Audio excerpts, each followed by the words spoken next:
12 নম্বর প্রশ্ন, মা এবং পুত্রের বয়সের সমষ্টি 45 বছর। মায়ের বয়স পুত্রের বয়সের 4 গুণ। তাদের প্রত্যেকের বয়স কত?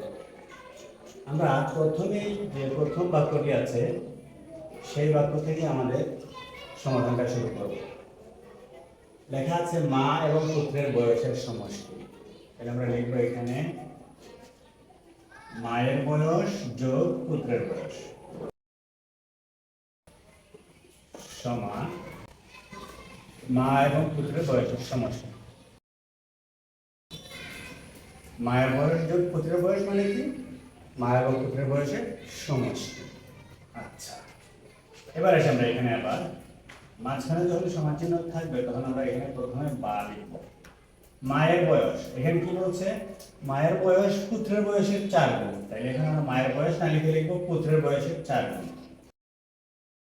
যোগ পুত্রের বয়স সমান মা এবং পুত্রের বয়সের সমষ্টি কত দেওয়া আছে এখানে? 45 বছর। লিখে নিলাম 45 বা এখানে পুত্রের বয়সের 4 গুণ, তারপরে এখানে আবার আছে পুত্রের বয়স, মানে পুত্রের বয়স মানে হচ্ছে পুত্রের বয়সের 1 গুণ।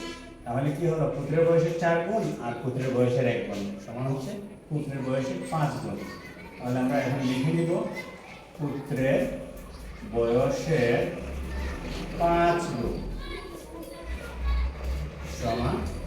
সমান 45 বছর। বা এই যে পুত্রের বয়সের 5 গুণ, এই কথাটার অর্থ হচ্ছে পুত্রের বয়স গুণ 5, অর্থাৎ পুত্রের বয়সকে 5 দিয়ে গুণ। মানে আমরা লিখবো এখন পুত্রের বয়স গুণ 5 সমান 45 বছর। বা আমরা যদি পুত্রের বয়স বের করতে চাই শুধু, তাহলে এই 5টাকে আমরা সরিয়ে দিতে হবে ডান দিকে। 5 যেহেতু গুণ অবস্থায় আছে, ডান দিকে গেলে এটা ভাগ হয়ে যাবে। তাহলে আমরা লিখবো বা পুত্রের বয়স সমান এই যে 45 আছে না, এটাকে আমরা এই 5 দিয়ে ভাগ দিয়ে দিব। ভাগ করে আমরা দেখবো আমরা 5-এর নামটা যদি পড়ি তাহলে আমরা পেয়ে যাবো 5 গুণ 45। তার মানে পুত্রের বয়স আমরা পেয়ে গেলাম কত বছর? 9 বছর।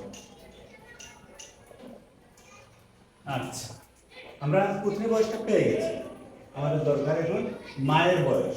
তো মায়ের বয়স কি বলছে? মায়ের বয়স পুত্রের বয়সের 4 গুণ। তাহলে পুত্রের বয়স যেটা পেয়েছি সেটাকে আমরা 4 দিয়ে গুণ দিলে মায়ের বয়সটা পেয়ে যাব। সুতরাং মায়ের বয়স